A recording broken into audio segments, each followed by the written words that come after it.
I was just thinking about it. So this year we're celebrating 100 years of Shannon Éireann, and this is the 26th Senate. So if you multiply 26 by 60, it's roughly about 1,500 people have been senators. Now there's been more senators because there's been by-elections and etc. So maybe add another 200 onto that. I know the Cathaoirleach might be able to give me a better figure, but I'm talking roughly. So you're talking about maybe 1,500 to 1,700 people have represented and sat in this chamber over the last 100 years, and you can now add your names to that as well.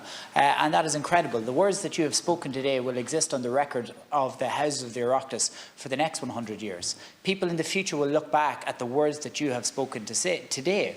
And I think that's an incredible day for you. It's an incredible day for your parents and your families and your local communities. And just remember the significance of it, to be able to sit in your national Houses of Parliament, to be able to engage with parliamentarians. Like, that is the essence of our democracy. And like Senator Boylan said, if anyone needs an argument in favour of votes at 16, listening today is certainly that. So I want to say thank you so much for coming to the Shannon today. I want to say thank you so much for engaging with us. And I would, and I'm sure, hopefully the Cathaoirleach, I'm sure, would agree with me as well. I think we should, and the Cathaoirleach, Mark Daly, has made a real effort in his last 18 months, even throughout COVID, to try and open up the Shannon to much wider societal groups. And here's a great example of that. And thank you for that today, Cathaoirleach.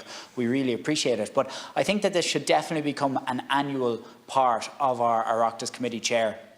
And that you guys would, and the people who will come after you as well, will regularly feed into the decision-making processes that we make at committee level, would feed into the debates and help us. Because the way we make our decisions, and the way I view my own political outlook, is that the more information you can have on a topic, the more data you can have on the topic, the more views and the more diverse views, the better. Helps us as legislators make better policies for this country. And that's why it's so important to have you today. And the final thing I would say, Maud, the point that you made up to me that really stood out to me was that people in your own community on the island are saying that they, in their lifetime, older members of your community, haven't seen storms as bad as they are. And if ever you need a clear example of the impact of climate change upon our local communities, it's an example, simplistic example like that, that really hits home. So thank you so much for coming along today. It's greatly appreciated.